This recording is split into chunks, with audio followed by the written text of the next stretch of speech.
ஓடி ஓடி உழைக்கச் செய்தி உமக்கு. கர்த்தருடைய பரிசுத்த நாமத்துக்கு மகிமை உண்டாவதாக. உங்கள் யாவருக்கும் ஆண்டவரும் இரட்சகரும் ஆகிய இயேசு கிறிஸ்துவின் நாமத்தினாலே என்ற வாழ்த்துக்களை தெரிவித்துக் கொள்கின்றேன். இன்றைய நாளே நாம் தியானம் செய்திருக்கிறதான வேத வசனம் ஏசாயா 55:10-11 வசனங்கள். மாரியும் உறைந்த மழையும் வானத்திலிருந்து இறங்கி அவ்விடத்திற்கு திரும்பாமல் பூமியை நனைத்து அதில் முளை கிளம்பும் விளையும்படி செய்து விதைக்கிறவனுக்கு விதையையும் புசிக்கிறவனுக்கு ஆகாரத்தையும் கொடுக்கிறது எப்படியோ அப்படியே என் வாயிலிருந்து புறப்படும் வசனமும் இருக்கிறது. அது விரும்பியாய் என்னிடத்திற்கு திரும்பாமல் அது நான் விரும்பினதை செய்து நான் அதை அனுப்பின காரியமாக்கும்படி வாய்க்கும் என்று இந்த வேதவசனம் சொல்வது. பிரியமானவர்களே, கர்த்தரின் வார்த்தை வரும்போது, உண்மையாகவே கர்த்தரின் வார்த்தை நம்மிடம் வரும்போது எப்படியாக இருக்கிறது? கர்த்தருடைய வார்த்தை சிற்சில காரியங்களில் வரும்போது அது மாரியைப் போல இருக்கும்.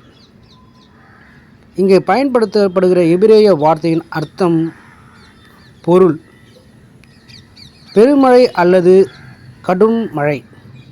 அழகான துருளை பற்றியோ ஒரு இதமான மழையை பற்றியோ இங்கே ஆண்டவர் சொல்லவில்லை. நமக்கு நன்றாக தெரியும், பெருமழை பெய்யும் பொழுது இரண்டு காரியங்கள் நடக்கும். மிதமான மழை அல்ல, பெருமழை பெய்யும்போது இரண்டு விதமான காரியங்கள் நடக்கும். ஒன்று, மிதமான தண்ணீர் கடலிலே வீணாக கலக்கும். மிகுதியான தண்ணீர் என்ன ஆகுது? மிதமாக கடலிலே கலக்கிறது. இரண்டாவதாக பார்க்கிறது, ஏற்கனவே விளைந்த பயிர்கள் எல்லாம் அழிந்து போகும் பெருமழை பெய்யும்பொழுது. கிறிஸ்துவுக்குள் எனக்கு அன்பானவர்களே, ஒரு வேளை உங்கள் வாழ்க்கை இந்த வேளையில் இப்படி இருக்கிறதோ, கர்த்தர் எவ்வளவோ வாக்குத்தத்தங்கள் தந்திருக்கிறார். பெருமழையைப் போல அந்த வாக்குத்தத்தங்கள் உங்களுக்கு நேராக புறப்பட்டு வருகிற போது இருதயம் சந்தோஷப்பட்டு மகிழ்ந்தது. ஆனால் இன்று கடலில் வீணாய் கலக்கிற தண்ணீரை போல அந்த வாக்குத்தத்தங்கள் வீணாய் போகிறது போல இருக்கலாம். ஏற்கனவே விளைந்த பயிர்களை எல்லாம் மழை அழித்து போட்டது போல ஏற்கனவே இருந்த சில நன்மைகளையும் நம்பிக்கைகளையும் கூட இப்பொழுது இழந்து போயிருக்கலாம். ஆனால் திடன் கொள்ளுங்கள். கர்த்தருடைய வார்த்தை இப்பொழுது பொய் சொல்லாது. கர்த்தருடைய வார்த்தை எப்போதும் பொய் சொல்லாது. ஒருபோதும் பொய் சொல்ல போவதும் இல்லை. அது பொய்த்ததும் கிடையாது. அவர் எதற்காய் அந்த வார்த்தைகளை உனக்கு நேராய் அனுப்பினாரோ அது கண்டிப்பாய் நிறைவேறும். கர்த்தர் விரும்புகிறதை அவருடைய வார்த்தைகள் நிச்சயமாய் செய்யும். உன்னை ஆசீர்வதிப்பதே அவருடைய பிரியம். கர்த்தருக்கு பிரியமாக இருக்கிறது உன்னை ஆசீர்வதிப்பது. ஏற்ற காலத்தில் அவருடைய வார்த்தைகள் உண்மையாய் உன் வாழ்க்கையில் நிறைவேறும்.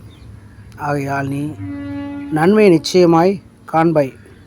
எனக்கு அன்பானவர்களே, பெருமழையாய் வரக்கூடியதான அந்த ஆசீர்வாதம் நிச்சயமாய் வரும். கடந்த காலங்களை குறித்து நீங்கள் திக்குத்து கொண்டிருக்கிறீர்களா?